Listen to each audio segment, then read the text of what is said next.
दोस्तों, आज की कहानी है। बहू, तुम घर में मेहमानों को देखकर बाहर क्यों जाती हो? दोस्तों, कहानी शुरू करने से पहले अगर आपने हमारे चैनल को सब्सक्राइब नहीं किया है तो सब्सक्राइब कर लीजिए ताकि आपके पास पहुंचे हर नया वीडियो। सीनू बेटा, नमक का डिब्बा खाली हो गया है, इसमें नमक भर दे। दादी, मुझे नहीं पता नमक किस में रखा होता है, मम्मी को ही पता है, सीनू ने पढ़ते हुए कहा। तभी बिना चुप सांप उठी और बड़े डिब्बे से निकाल कर नमक छोटे डिब्बे में भर दिया।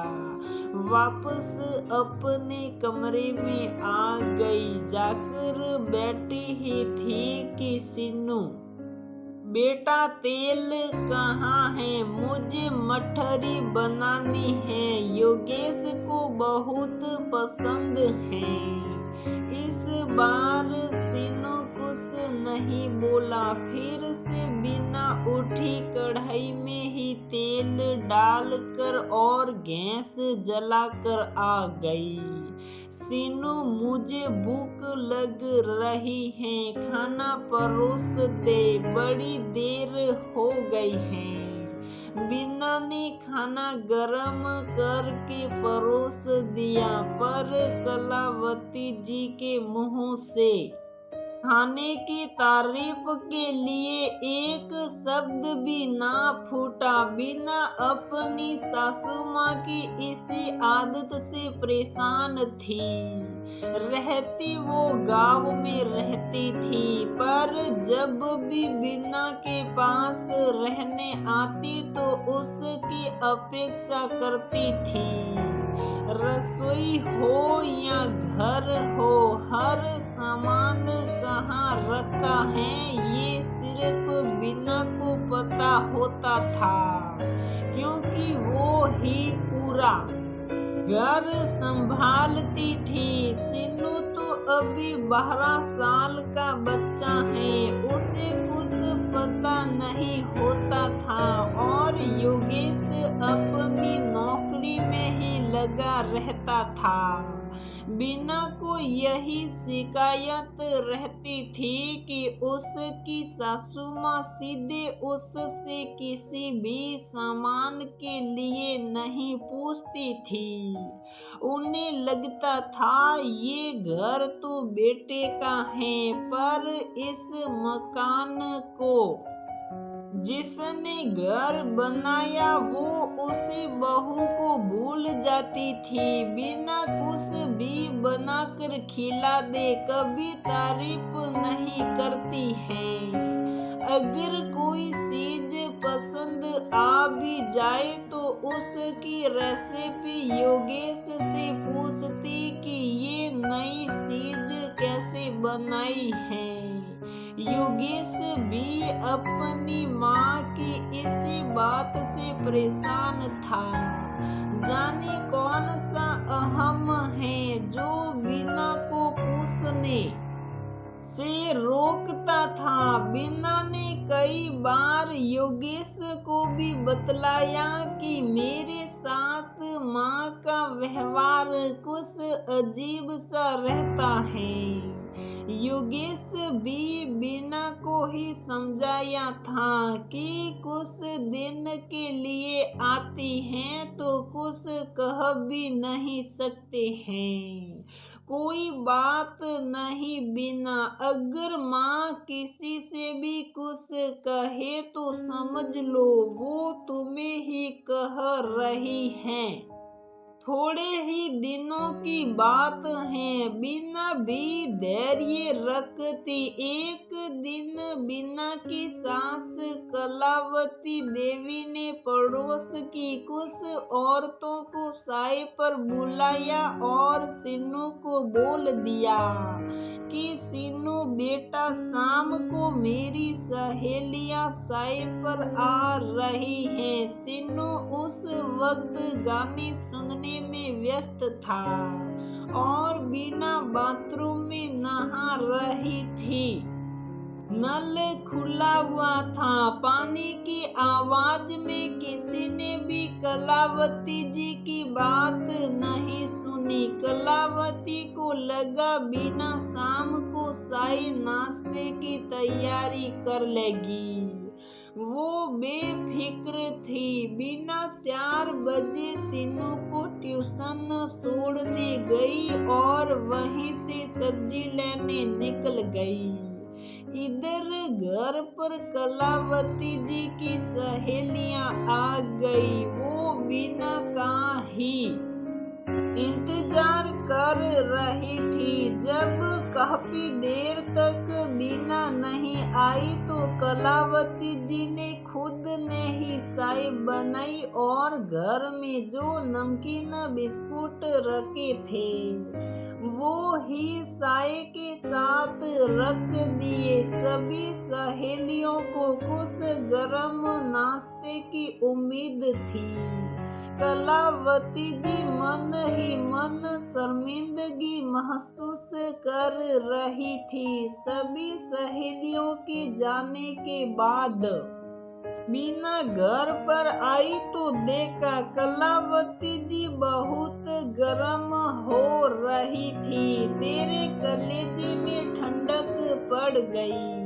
मेरा अपमान करके मेरी सभी सहेलियां मन ही मन मुझे पर हंस रही होगी। ट्यूशन के बहाने कहाँ निकल गई थी। इतने में योगेश भी आ गए। माँ, क्या हुआ? कलावती जी ने सब बताया। माँ जी, मैं उस वक्त बाथरूम में थी। मुझे सच में नहीं पता था कि आपकी सहेलियां आ रही हैं, वरना मैं सब्जी लेने नहीं जाती। देख योगेश, अपनी लुगाई को समझा दे। ये मेरे बेटे का घर है और इसमें खड़ी होकर ये मुझे जवाब दे रही है। मैं ये सब नहीं सुन सकती। इस पर लगाम कस कर रखा कर। ये सब सुनकर आज योगेश का धैर्य भी जवाब दे गया। माँ, ये हम दोनों का घर है। हमने मिलकर बनाया है, सजाया है।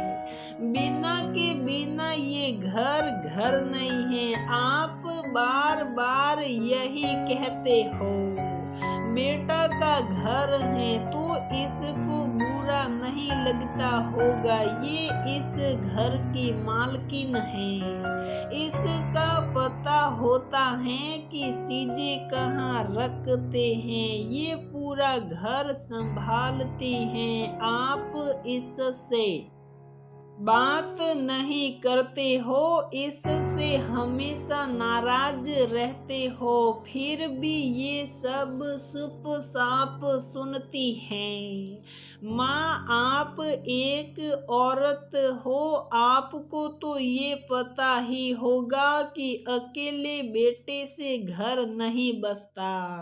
बहू से मिलकर ही घर बसता है, बनता है। माना हमने प्रेम विवाह किया था, आप आज तक इस बात से नाराज हो कि मैंने आपकी पसंद की लड़की से शादी नहीं की। पर वो बात तो बरसों पुरानी हो गई है। अब तो नाराजगी मिटा दो। बीना ने मुझे हर कदम पर संभाला है, सहारा दिया है। 2 अटेसी और कुछ बर्तन चाहिए। शुरू हुई हमारी गृहस्थी आज पूरी तरह से बस गई है। किसी चीज की कमी नहीं है हमको। आपकी बहू आपके बेटे को हमेशा खुश रखती हैं, तो इसमें तो आपको खुश होना चाहिए। अगर आप बीना को सीधे हक से कहते कि मेरी सहेलियां आ रही हैं, कुछ अच्छा सा बना देना, वो बना देती, बहुत खुशी से बनाती।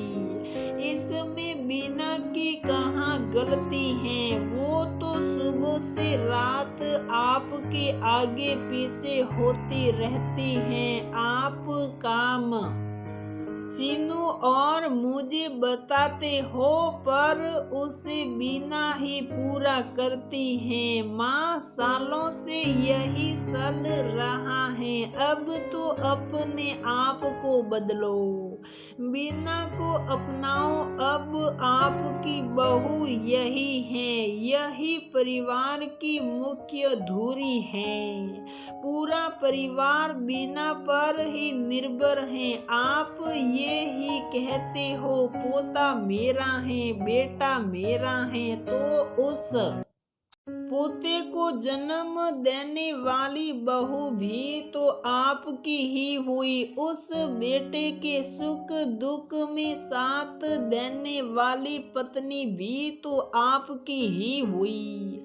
वो पराई कैसे हुई? ये घर उसका ही हुआ। योगेश के मुंह से ये सब सुनकर कलावती जी थोड़ी देर चुप हो गई और अपने कमरे में चली गई। अंदर आत्म मंथन करती रही, अपनी सोच पर शर्मिंदा होती रही। 1-2 घंटे बाद बाहर निकली, तब तक खाना बन चुका था। डाइनिंग टेबल पर जाकर बैठ गई और बोली, बिना खाना लगा दे, बहुत भूख लगी है। साथ में नींबू का अचार भी देना, तूने बहुत अच्छा बनाया है। ये सब सुनकर बीना की आंखें भर आई। सालों से जिस सासू माँ के प्यार अपनेपन को तरस रही थी, वो आज उसे मिल गया। दोस्तों, ऐसा ही होता है। घर बनाने वाली बहू की कोई कद्र नहीं होती। सास को हमेशा यही लगता है कि ये उसके बेटे का घर है। तो दोस्तों, हमारी ये कहानी यहीं पर समाप्त होती है। अगर आपको हमारी ये कहानी पसंद आती है तो प्लीज वीडियो को लाइक करें, शेयर करें और हमारे चैनल को सब्सक्राइब जरूर करें।